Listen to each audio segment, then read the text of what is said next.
Thank you again for the invitation. Let me start right away.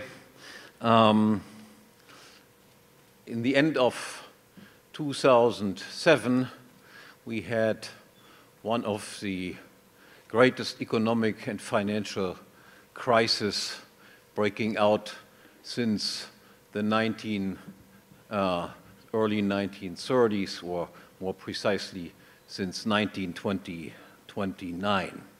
It was not a crisis that was characterized by a few people going broke or making entrepreneurial errors, but it was a crisis characterized by a great cluster of errors, by a huge number of people having made erroneous judgments. The symptoms of this crisis were large increases in the number of unemployment, losses of great fortunes, at least fortunes that appear to big fortunes on paper, bankruptcies, insolvencies of many, many banks, delayed retirement for many people.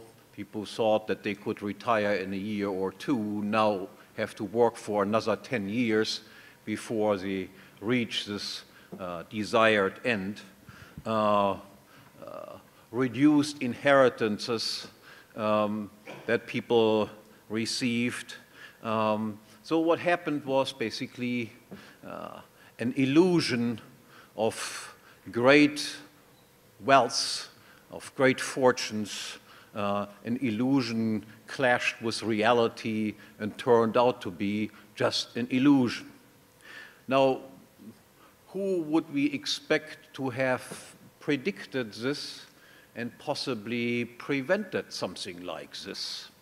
And if we listen to the official propagandists in all countries, of course, the people who were responsible for making correct predictions and warning us and preventing these things from happening, that would have been allegedly, supposedly, the task of central banks, of finance ministers, and of all these super smart economists that appear day in and day out on TV and radio shows. And of course, all the famous macroeconomists teaching at the most famous universities in the world. The interesting thing, however, was none of these people that were supposed to know all of this actually had any idea what was coming and could have warned us or were able to prevent this, this crisis. Alan Greenspan had no idea that it was coming. At least we never heard any statement from him to this effect. His successor, Bernanke, was equally clueless, or as Randians would say, they showed blank out. Nobel Prize winners who received the Nobel Prize for studying cyclical movements, such as Robert Lucas and Edward Prescott, again, had no clue whatsoever, were completely taken by surprise. Also, leading economists in the Obama administration, like Lawrence Summer, had no idea what was coming. None of them made any correct prediction. Interesting to his credit, we have to say that Paul Krugman did admit that the mainstream profession of economists were completely taken by surprise and had no clue what was coming. But he himself, of course, also had no clue what was coming. At least he admitted what the situation was within the economics profession. The entire cluelessness of the economic profession has been nicely documented by two younger Austrian economists, by Mark Thornton on the one hand, and by Bob Murphy, who wrote a few articles where they just illustrated how little these famous economists knew about what was coming and how wrong they had been in their prediction. Chicago-type economists who lean towards the rational expectations view actually held the view that such a thing as major economic crisis cannot really happen. And if it does happen, it is just something that no one can possibly predict, almost as if it were an accident. For the Keynesian economists who admit that there is something like irrationality in human life, all of these things also were a complete surprise, and they use this now as a reason to do deeper studies into human irrationality in the hope that sometimes in the future we might figure out what causes these types of crises, but at the current moment nobody knows exactly why. Now you would think that if the mainstream economists had no idea what caused the crisis and were taken by complete surprise, that you would not ask them what to do to get out of this crisis. After all, they had no idea. Who would ask somebody for advice? What do we do now? If they just admit, you know, we had no idea what was coming, but this is exactly, of course, what happened. Those people who had just proven that they had not the faintest idea what was happening, those were asked, how do we get out of this problem? And what was their proposal?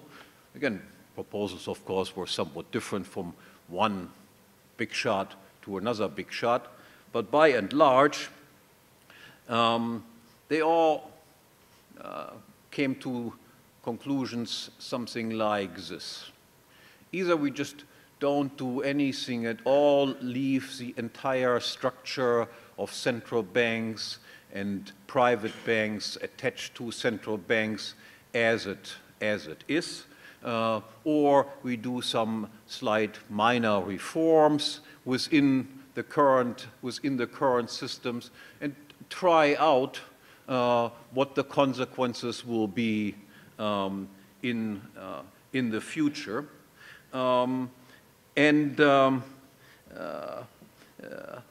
and demanding for more research money so that next time around we might be a little bit smarter than we were before.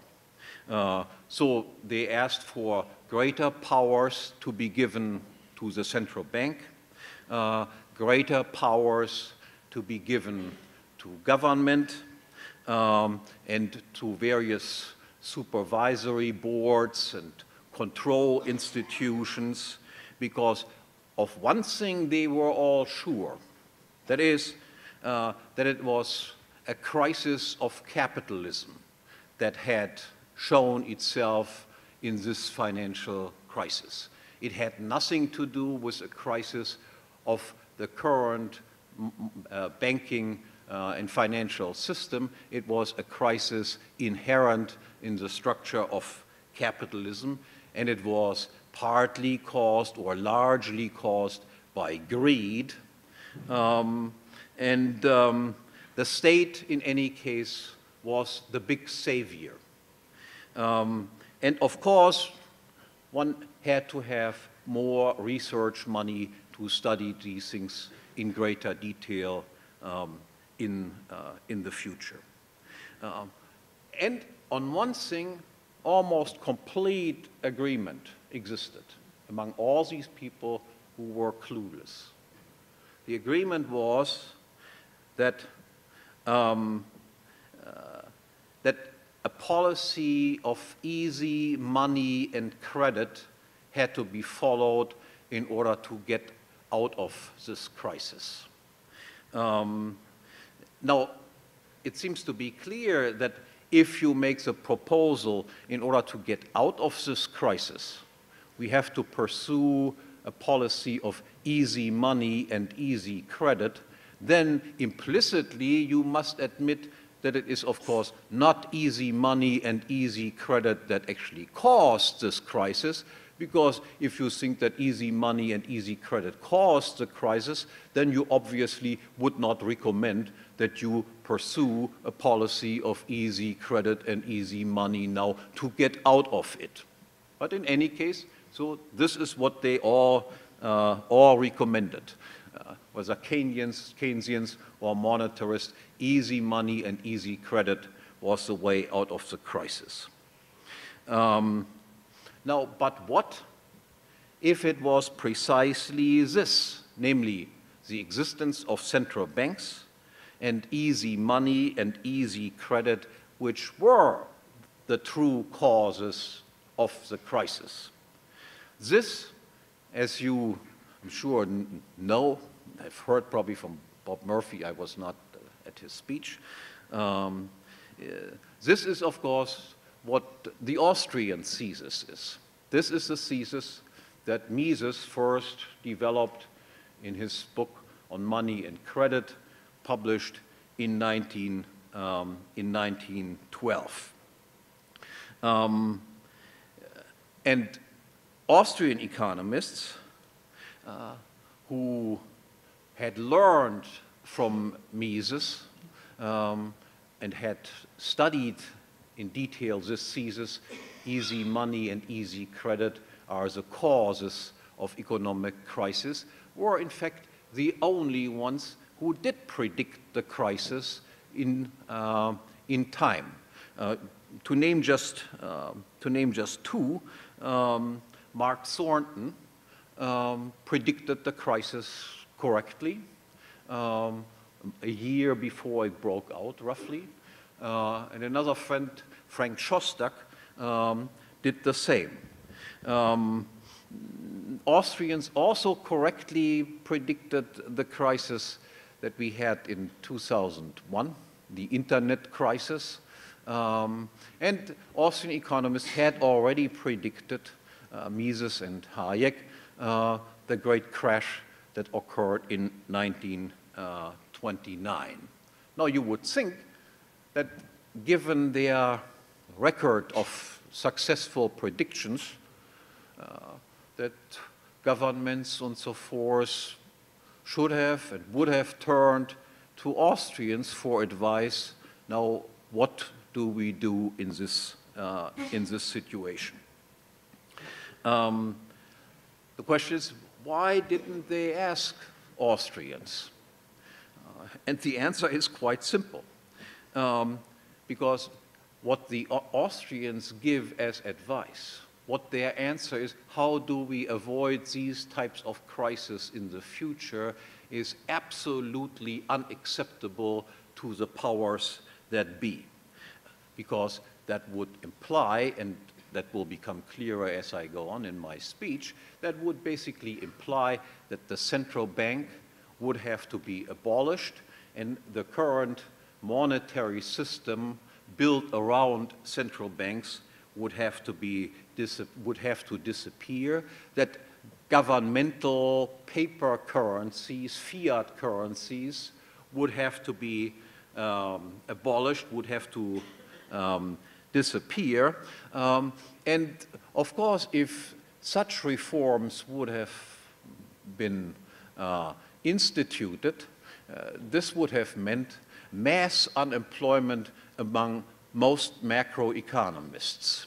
So most macroeconomists cannot possibly accept recommendations such as this, because that would basically say nothing else but, okay, I have to be in favor of me becoming unemployed, me doing something that is absolutely useless. It is easy to see that to give recommendations such as this is a difficult thing to do, psychologically speaking. But this time, in this crisis, in contrast to, let's say, the Great Depression beginning in 1929, it was not possible anymore to simply ignore what the Austrians had said. Because in the age of the internet, the view of the Austrians and the successful prediction of the crisis by a number of Austrian economists could not be ignored. It was just a public record. People could see that these guys somehow knew something that other people obviously didn't know. So after a long time of almost complete neglect of Austrians, and in particular the Austrian business cycle theory, in the course of this crisis, a discussion about what the Austrians had to say resumed. The Austrian business cycle came back and people began to be interested in it and studied it, what they had not done for decades before. Now I want to explain what this Austrian business cycle theory is like. As all fundamental theorems, the Austrian business cycle theory is in a way a very simple argument. Once you have grasped it, you have little doubt that it is essentially true, because you can understand why it is true. This is, by the way, also so for Mises's argument why calculation under socialism is impossible.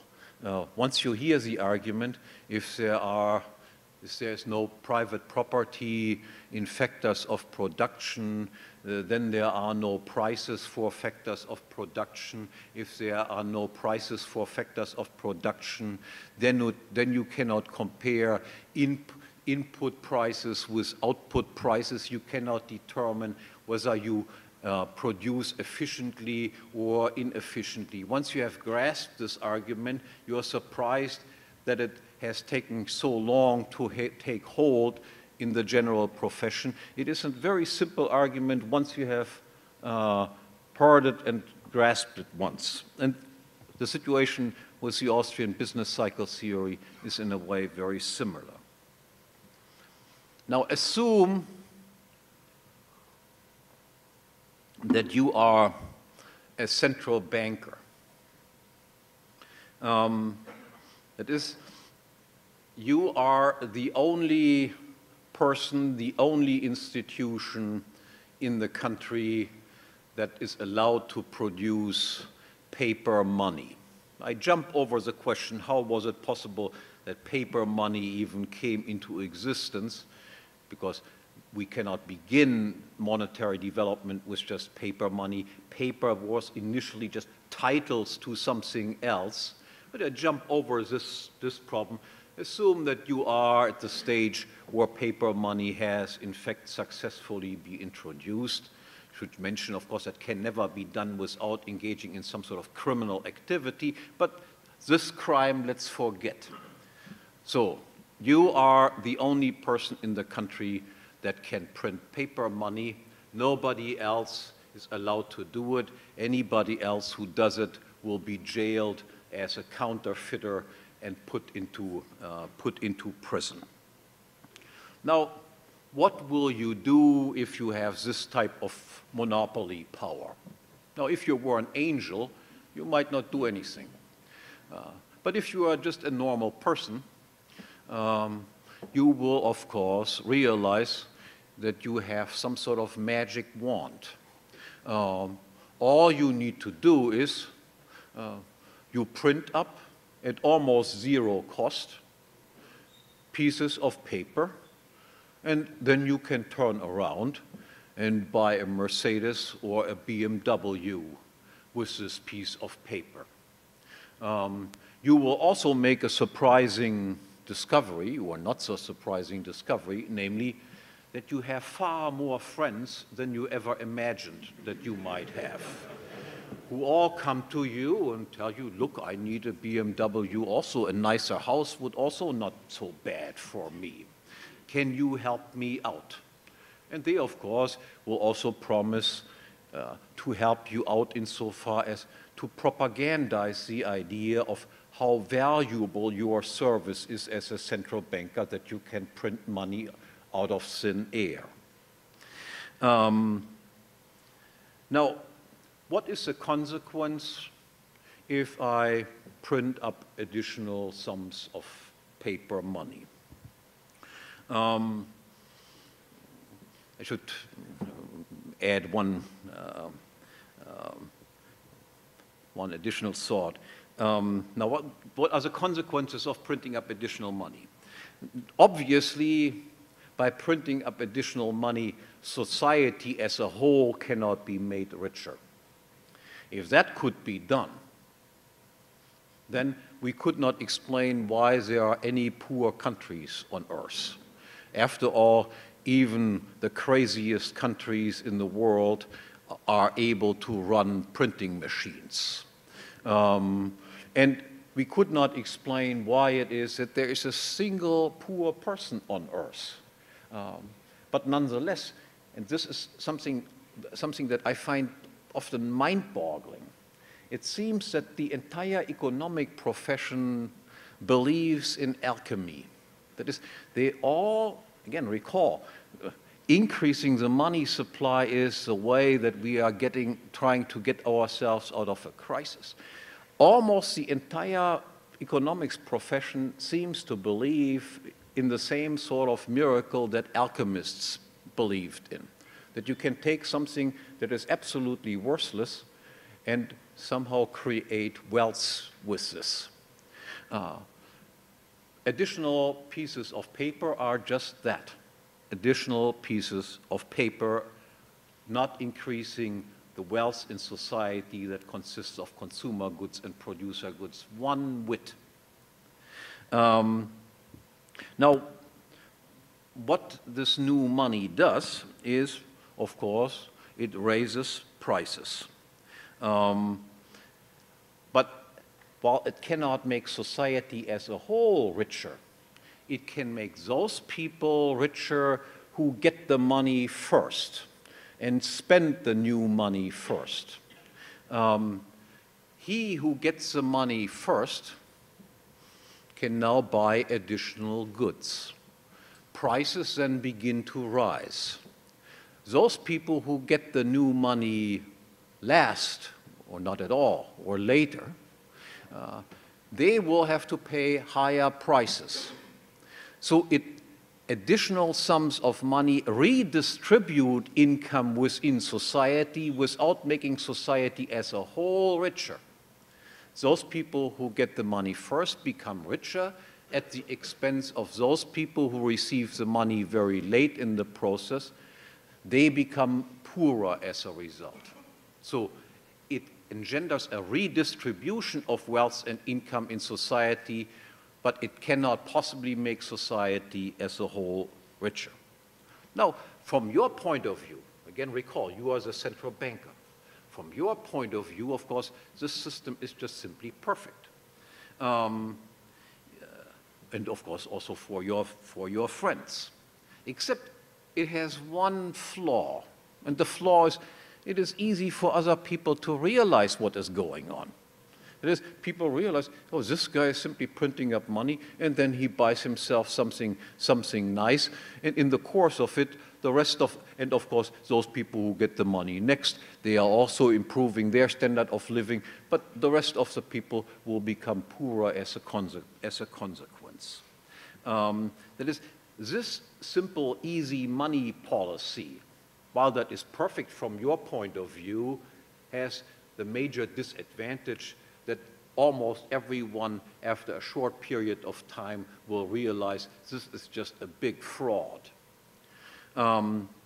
So you have to just come up with a slightly more sophisticated way of doing the same thing, of organizing the banking system in such a way that it is not quite as obvious to the public what is really going on.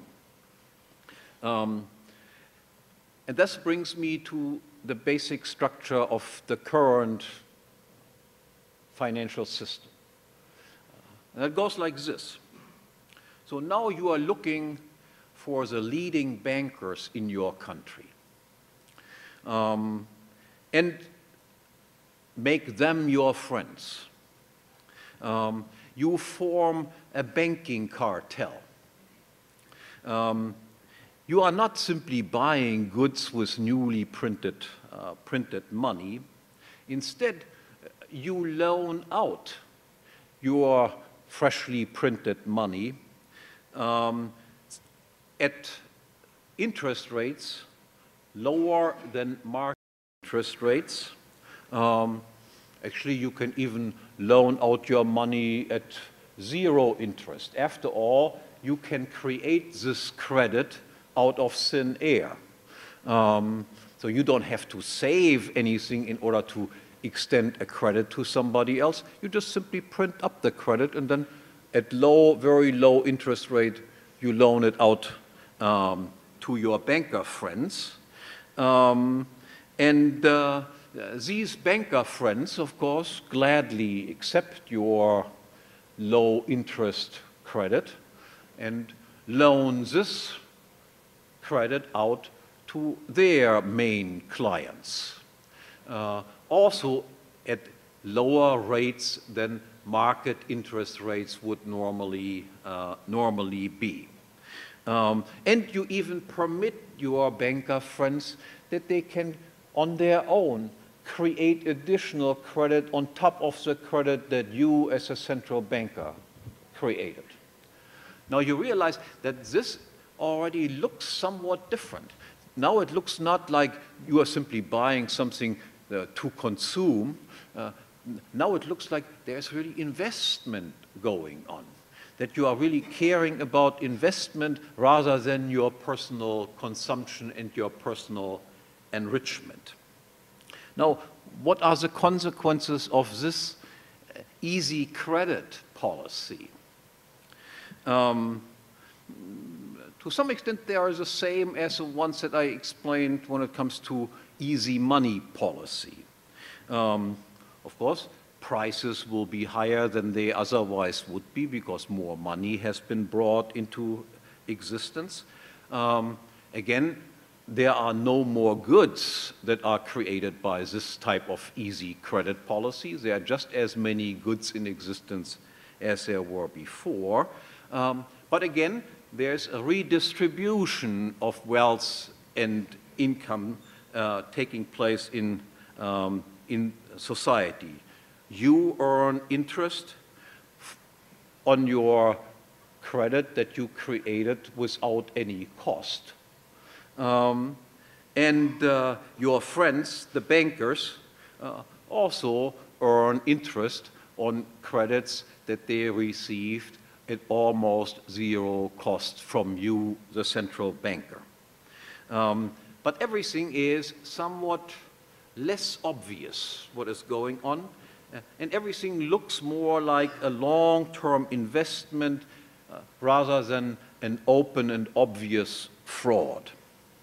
But there's also some difference between the easy money policy, as I described at first, and this easy credit policy that I'm talking about right now. And this difference explains why the income redistribution takes on a slightly different form than it does with an easy money policy, namely the form of a boom-bust cycle. Now, first, recall some very elementary insight. A credit taker, somebody who takes a credit,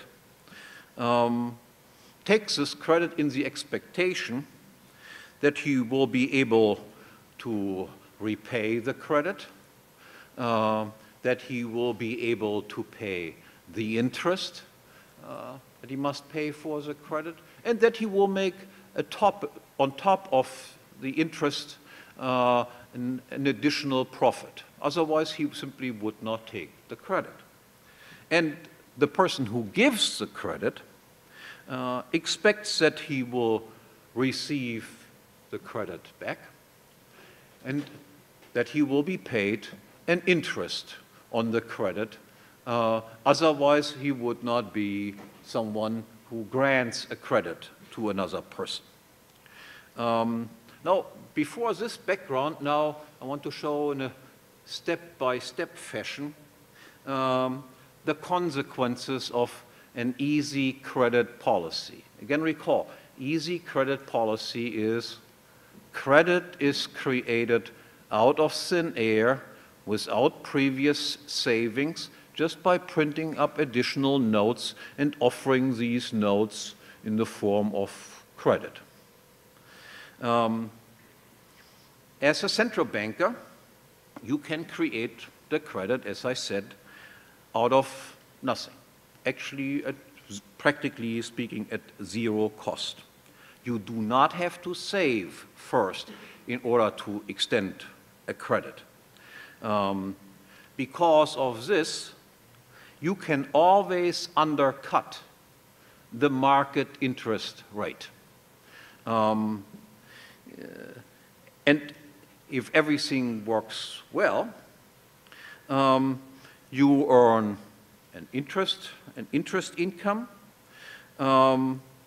and if things do not work out well, you can always cover your losses by simply printing up additional sums of money.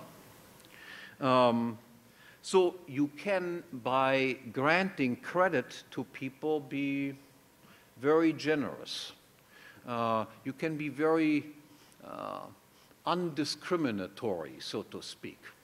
You don't really have to look carefully, is this person really credit-worthy that I'll extend the credit to? Is that really justified in view of the risk attached with certain projects or not? You don't have to find out, is a person credit-worthy? Are the projects that the credit taker wants to engage in likely successful or not successful? Because you are in a position to survive even wrong decisions, because losses can be always recovered by printing money. You grant these credits first to your friends, and they then pass on these credits again at extremely low rates to their main clients. And the banks and also the main clients of the main banks, of course, know that if something really goes wrong in their investment projects, then they can always rely on you, the central banker, that you will bail them out. So they engage in projects that you would not normally engage in if you knew nobody will bail me out ever. Nobody can bail me out. If you know you will be bailed out, you can be bailed out, you engage in projects that normal people would not possibly engage in. So now we come to the decisive points. Again, recall, the number of goods, producer goods and consumer goods that is in existence is not changed at all by engaging in these types of easy credit policies.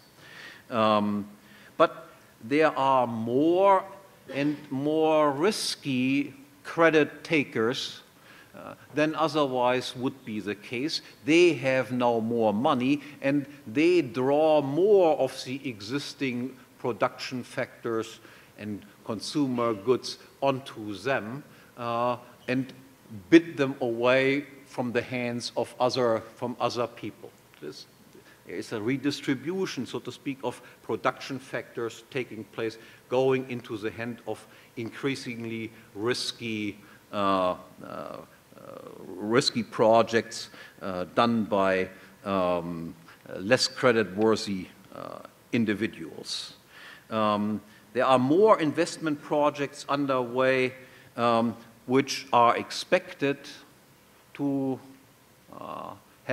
generate a future flow of income. And of course, everyone expects to be successful with their investments. The prices of goods rise. More money has been brought into existence. Wages begin to rise. Consumer goods prices will begin to rise. And this is what we call the boom phase. Everybody is expecting things will go well. More investment projects are going on than before. And there is general optimism. Now the question is, can this all turn out well? Are these expectations that all investors have, of course, in the end, I will be successful, I will be able to repay principal, I will be able to pay interest, and I'll make a profit on top of it. Are these expectations justified? Can they all conceivably be right? Or is there some sort of illusion involved? Of course, this does not mean that every investment will go right, but can they, on the average, be all right? And the answer to this question is a decisive no. They cannot all possibly turn out to be successful investments. The belief that they can is based on an illusion which is, so to speak, in contradiction to the nature of things.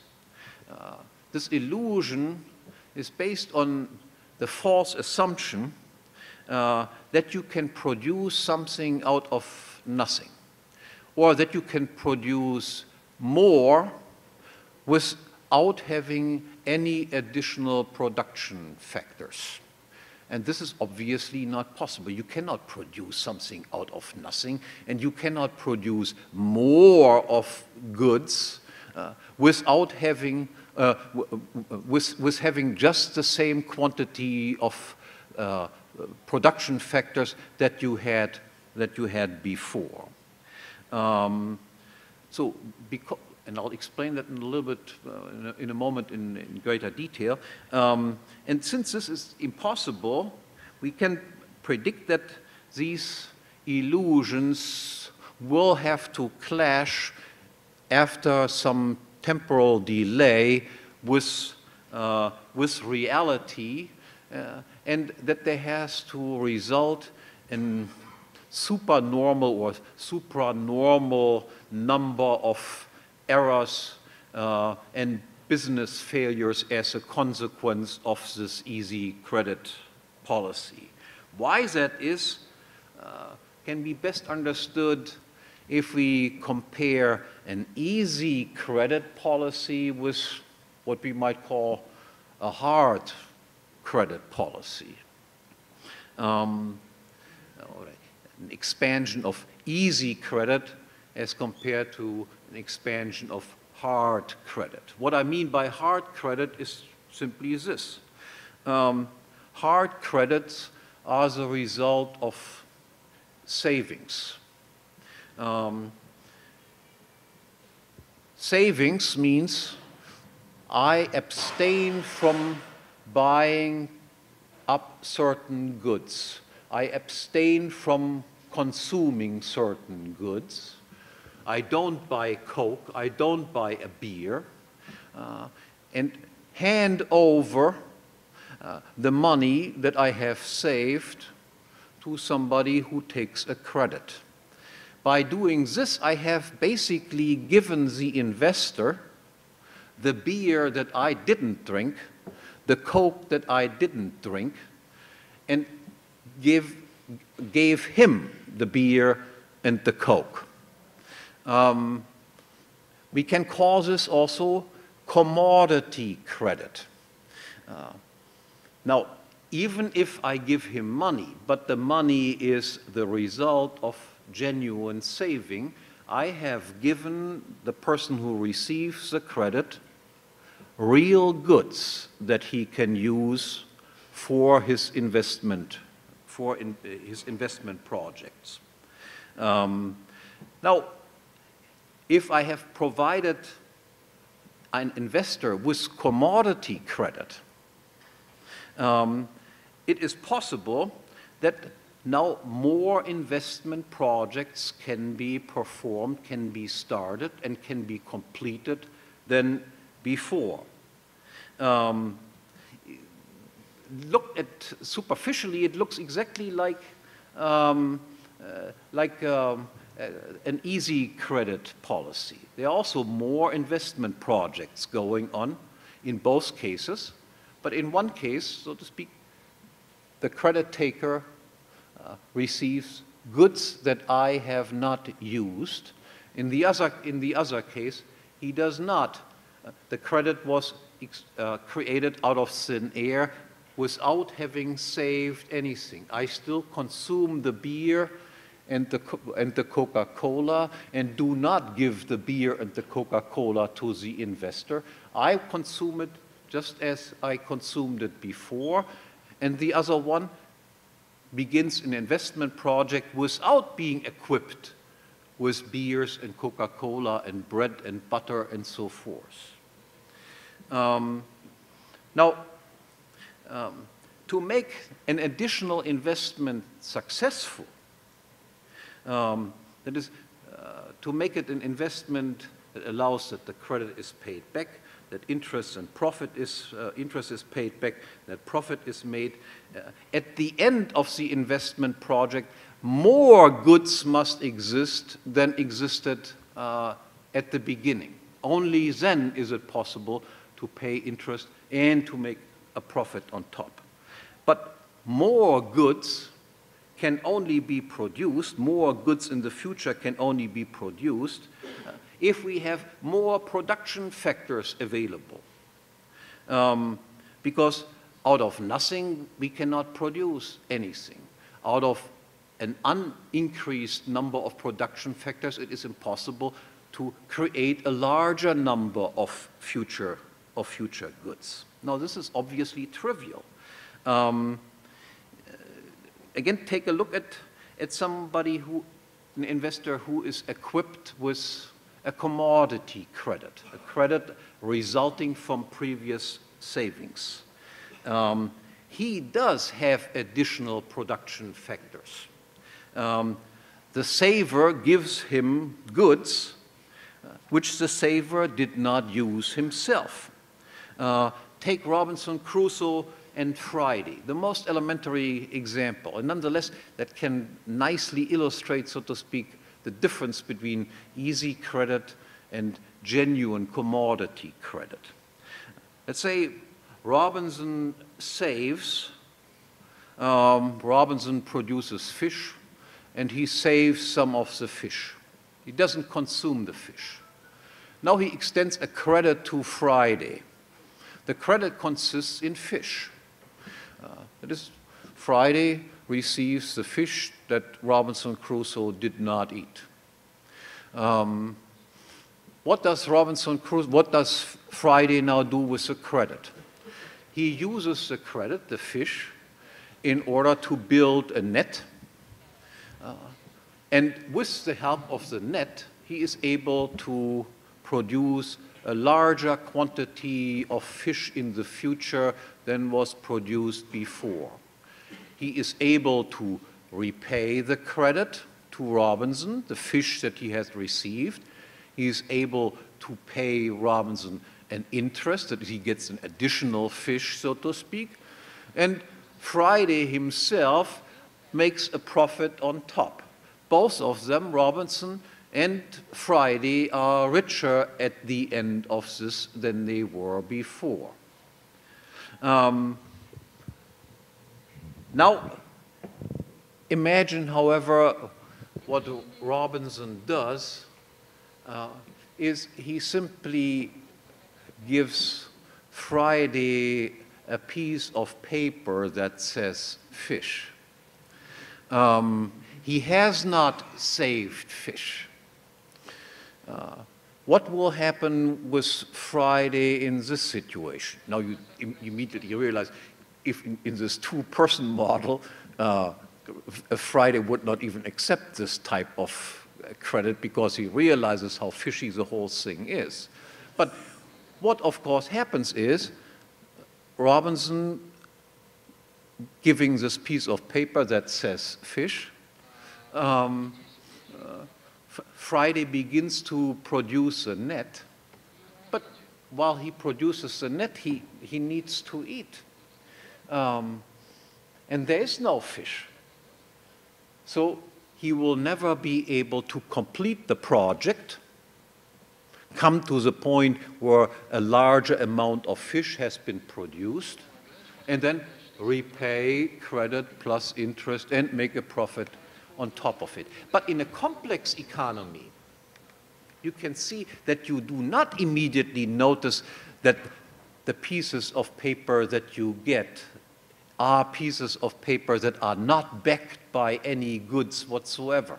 That is, there the illusion is possible, which would not be possible, obviously, in the Robinson Crusoe and Friday case, that people begin to work on the net, and then after a while they simply realize, hey, there are just not enough means around to allow me to complete the investment project, is to finish the net. Because there are no additional savings. The process was started with the illusion that this piece of paper was equivalent to some saved up fish, even though in reality the saved up fish simply did not exist.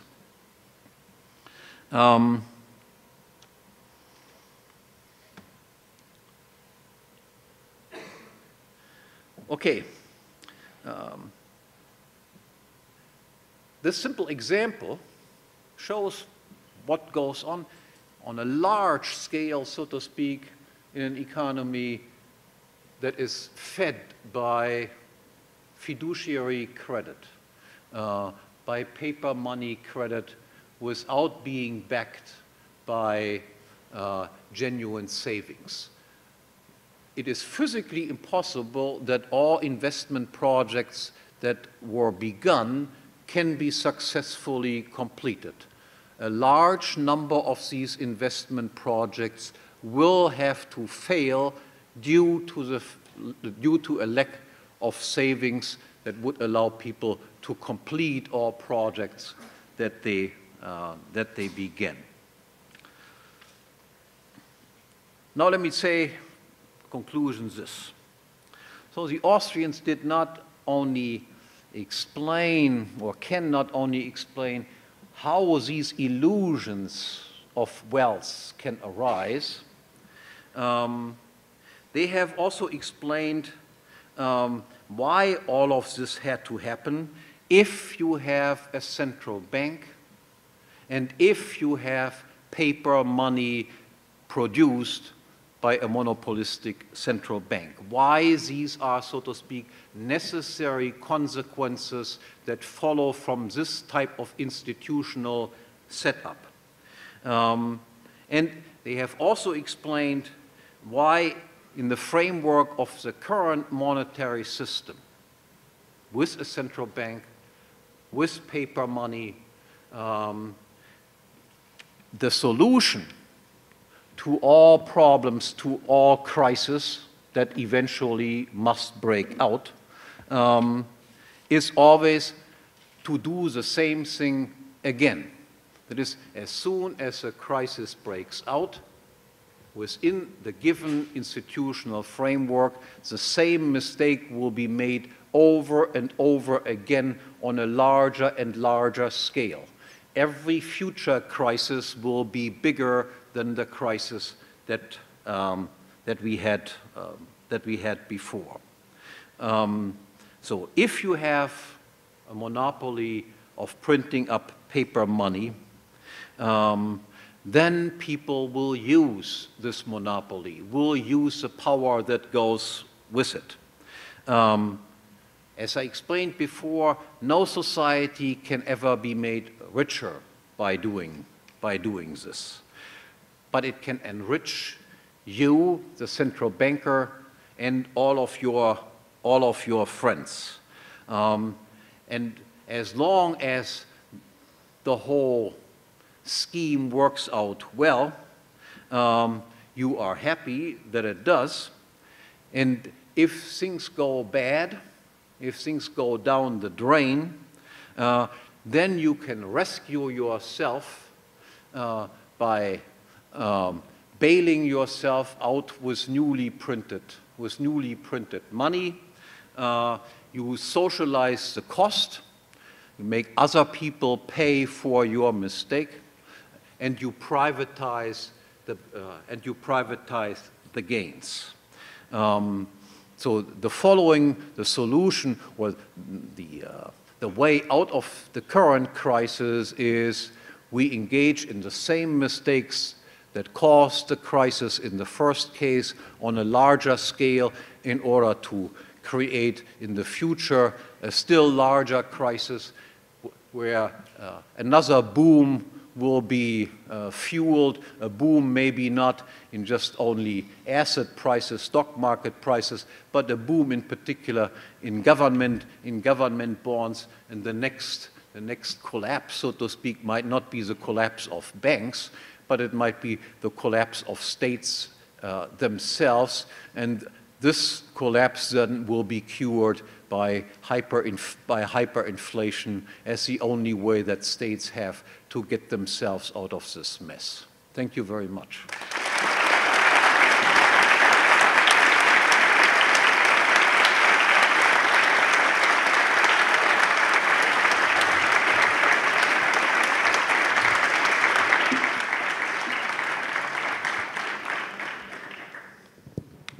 I invite you to come to the side.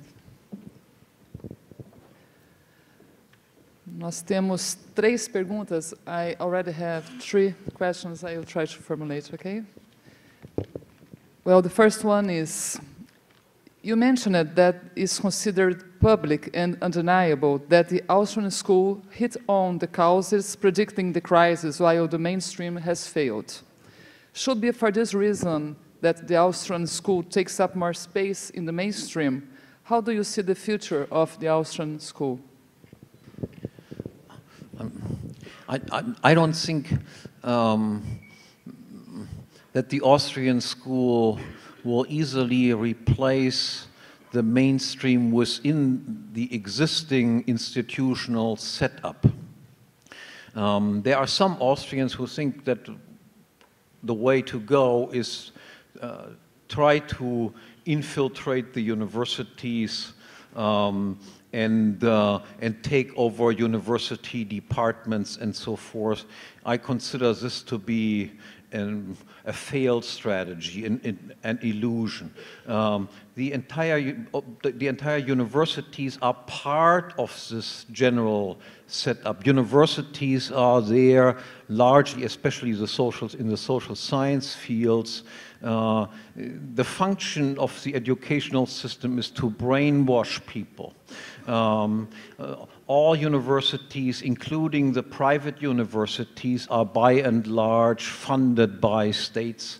It is an illusion to think that there's a major difference between private universities and public universities. All private universities are also dependent on government research grants, National Science Foundation money, and so forth. The difference there is a minor one, and I believe what is the more successful strategy is simply build an alternative institutional setup.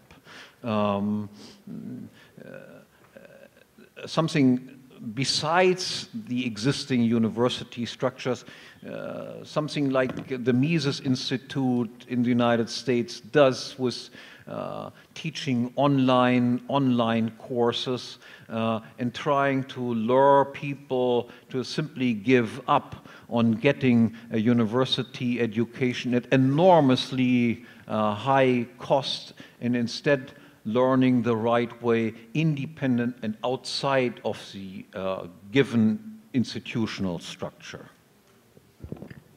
Okay, another one. You said that the Austrian economists have correctly predicted the crisis, but who was known for such predictions was Nouriel Roubini. Our other speakers here talked about the difficulty of predicting the economy. The Austrian school was able to make such predictions. If the answer is yes, what is your expectation for the US economy and the road for this decade? We will have more scissors during this period? There were a few economists who did predict the crisis who were not Austrian. But you sometimes can also predict something without having any correct explanation for the prediction. There are always some people are lucky in their predictions. I'm not too familiar with Roubini.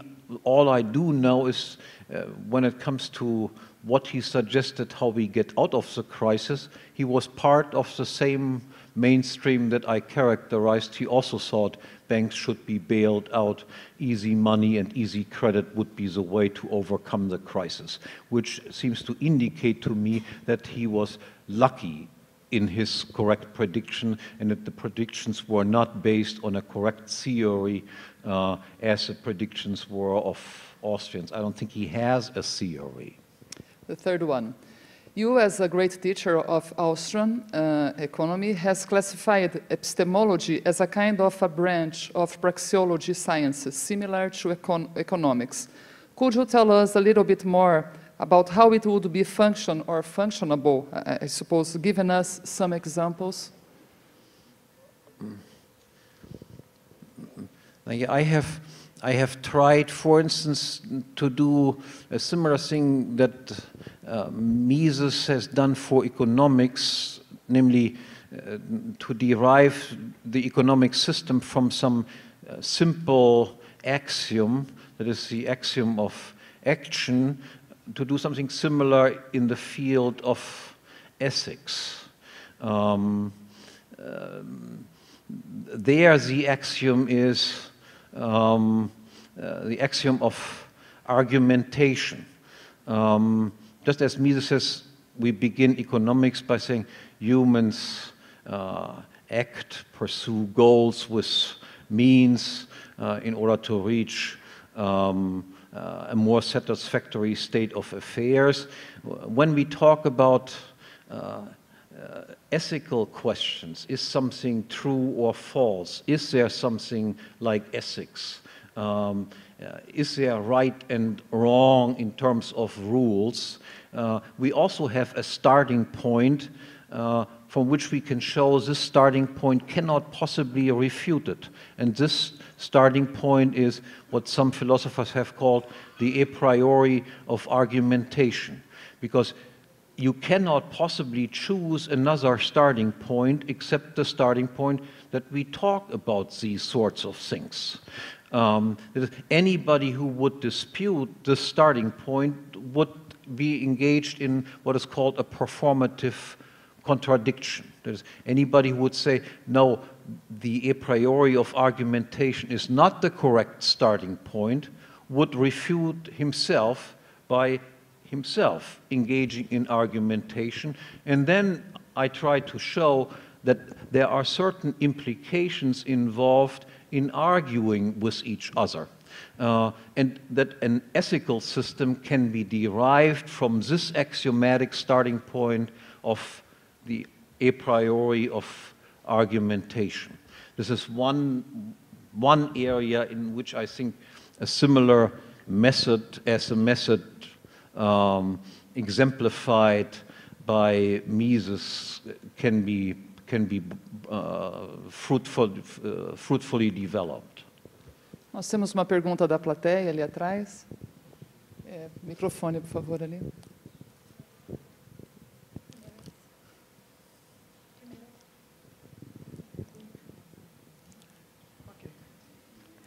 Okay. I totally agree with your words, and in my ideal world, there would be free banking with responsible managers. But given the real world and all the difficulties we have to get there, aren't there limits that checks and balances that limit the damage?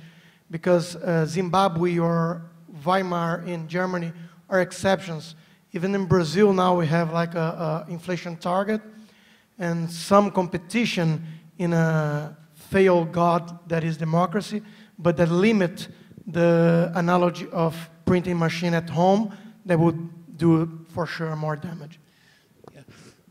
Yes, a currency competition is, of course, a way to limit the damage to a certain extent. You see, the worst thing that we can imagine would be we have a world central bank issuing a one world paper currency. By definition, this one world paper currency cannot fall against any other currencies. So it is desirable, as long as we have a commodity money, to have a commodity money that is used on a worldwide scale. Something that was roughly accomplished by the International Gold Standard.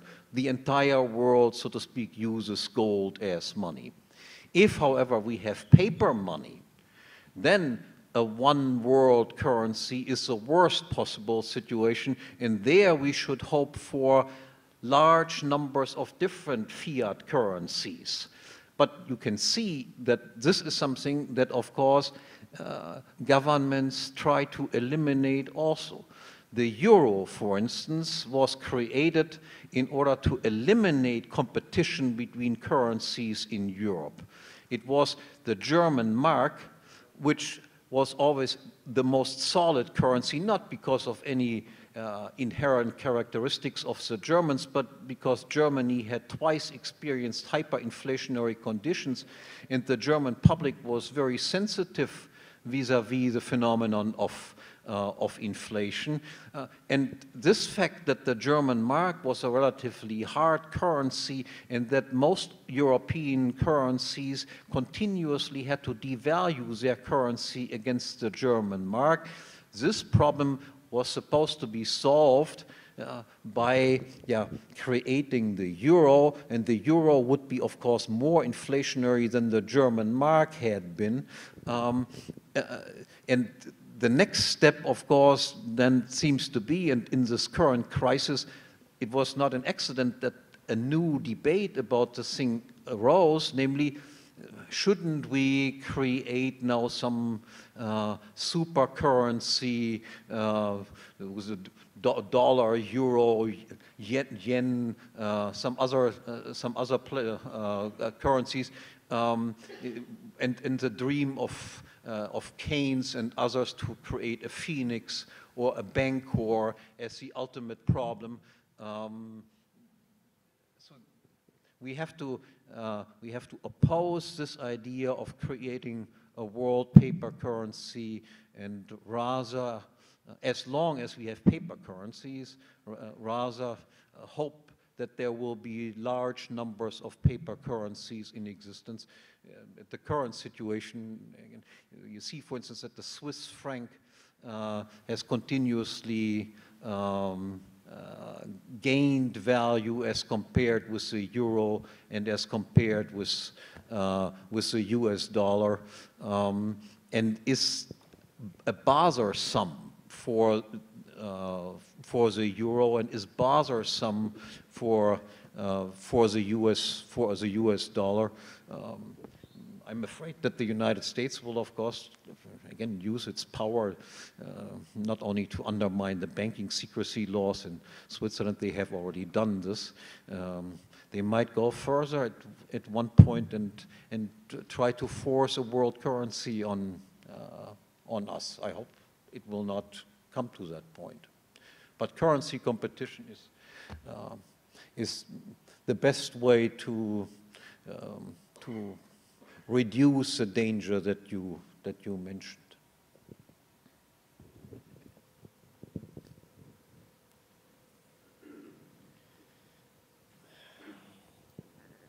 The illustration that you used to comment about credit using the net and the fish was the same by chance that Irving Schiff used in his book, How an Economy Grows and Why It Doesn't.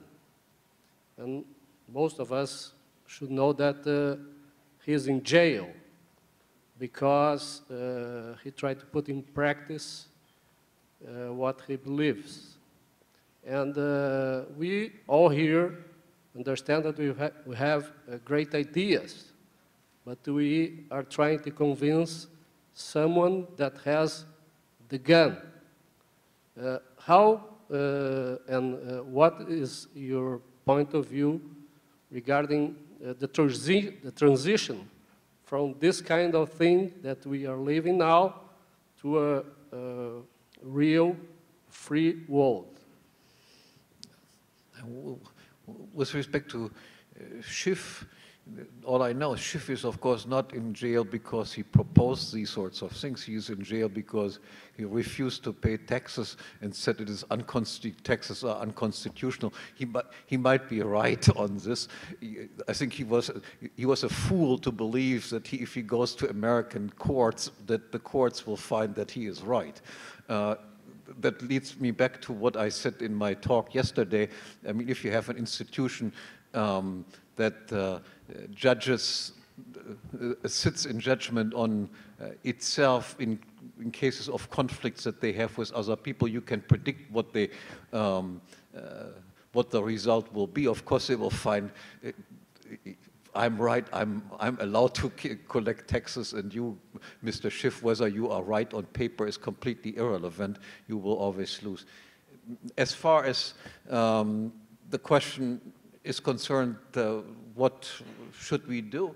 Yeah, I think there are hopeful signs. The first time in many, many years, central banks are under some sort of attack. This entire Ron Paul movement that you have in the United States,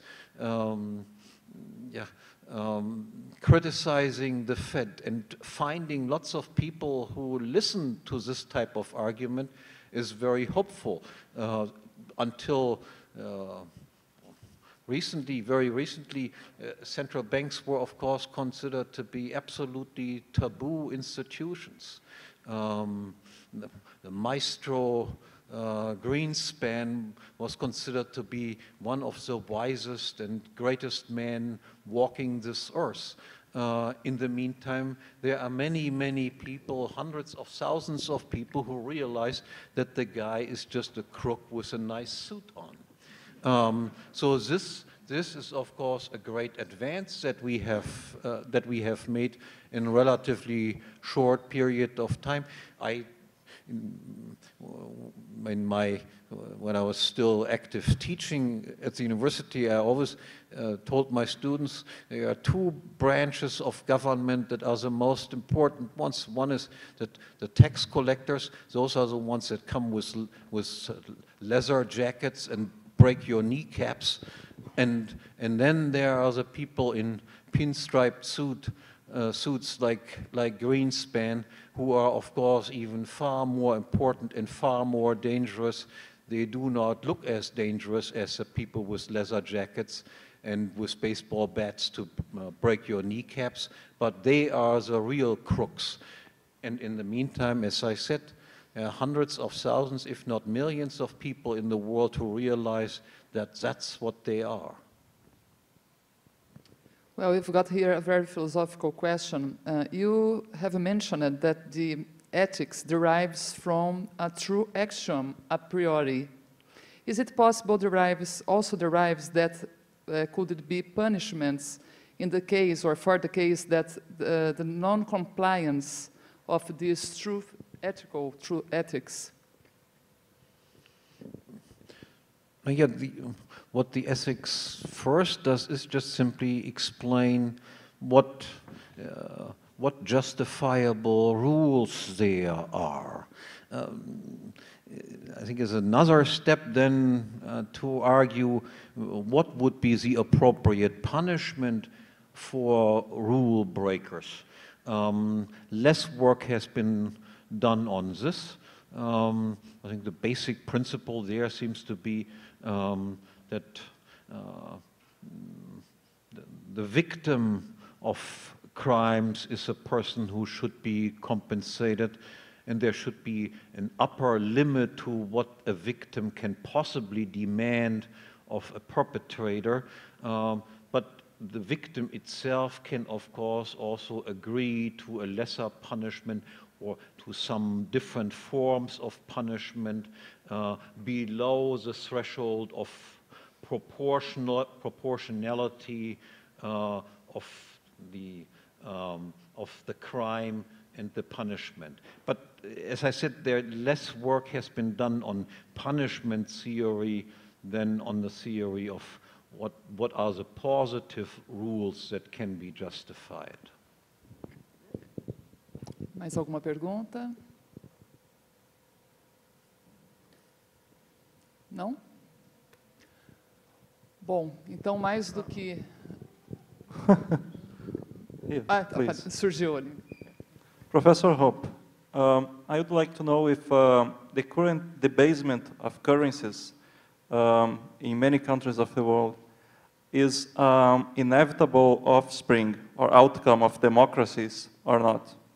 Is it something that is bound to happen when you have a democracy as a phenomenon, or can it be avoided somehow? Yeah. I don't think it can be deduced from this, but what I try to show in my book on democracy is democracy is a system that leads people to become ever more short-sighted, ever more present-oriented instead of planning ahead into the future. What you can see, for instance, is that the amount of debt accumulated in the present to allow people to enjoy certain present benefits and discount, so to speak, what the long-run consequences will be in the future of accumulating large amounts of debt. That is certainly something that is not deducible, but somehow predictable as a plausible development from the institutions of democracy. Democracy can also be, is also an institution that has certainly promoted the idea of getting rid of a commodity money standard, which does not allow as much inflationing in the present as a paper money does.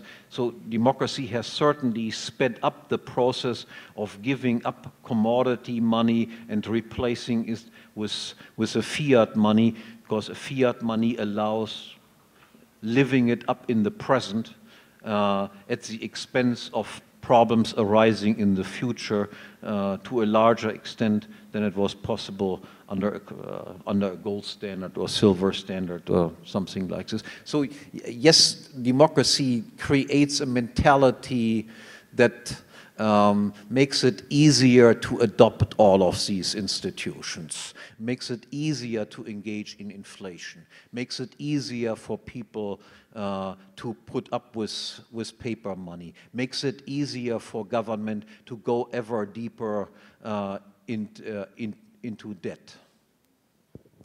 Ok, uma última pergunta. Hi. Given the level of leverage we have today in the system, only trying to play the devil's advocate here, wouldn't it be too painful to let the market adjust itself, considering the risk during this adjustment of a lot of pain going on and a more populist solution for the ignorant people who don't understand what's going on really? I'm not quite sure if I understand what you are driving at. If Hitler or Mussolini would be a true alternative, a true option for people who don't understand what's going on and are feeling the pain, okay. instead of Obama, who is a socialist, terrible one, but even so, not that. We will eventually get in the Western welfare states will come to a point where these welfare states will become unsustainable in the same way as communism was unsustainable. So a bankruptcy must occur. It is somehow visible. They cannot pay all the obligations that they have towards pensioners and so forth, given the fact that the number of young people declines continuously, the life expectancy rises. So it is on the horizon that there must be a collapse coming. What will come out of this collapse is very difficult to say. A likely outcome is, of course, some sort of dictatorships arising in this situation. It seems to be important to me that there are also some sort of alternative visions that they are promoted. And the alternative vision that I would like to promote is that we need a world composed of a large number of very small political units, a la Liechtenstein, Switzerland, Singapore, Hong Kong, and so forth. And once the crisis will break out, it is my hope that people will come to the realization, look, we Bavarians have supported whatever people in Sicily. Some people in rich provinces have for many decades supported people who have conducted miserable policies in other places of the world. And now we are broke and we simply stop this. We say, money earned in Bavaria stays in Bavaria. Money earned in Liechtenstein stays in Liechtenstein. Germany will no longer bail out Spain and Greece and Portugal and so forth. We want to keep our wealth for ourselves. We engage in free trade, but we do no longer want a redistribution of wealth and income from countries that conduct relatively sober, decent economic policies to chaotically run places. So when the crisis comes, one scenario is we get these Hitler, Mussolini types or whatever rising to power. That is a big danger that people simply scream for dictators that solves the problem. The alternative vision is then I hope the tendency that has been underway for a long, long time towards political centralization will come to a halt and will reverse, and a process of decentralization takes place. And political decentralization, just as in the case of the monetary subject that we already talked about, forces these small individual political units, of course, to be comparatively nicer and wiser in their policy, because people will be able to vote with their feet against policies. Again, the European Union is precisely the wrong development that takes place. That has nothing to do with free trade whatsoever. The entire purpose of the European Union is to eliminate competition between the various European countries, to harmonize the tax and regulation structure, to take away the motives of businessmen to just leave one country and go to the other country, because every country is the same mess as every other one. This is what the European Union is aimed at, and again, mainly directed against German economic power. Well, our last words must be now. Thank you so much for this opportunity, and please consider coming back in the next seminar. Thank you so much. Thank you so much.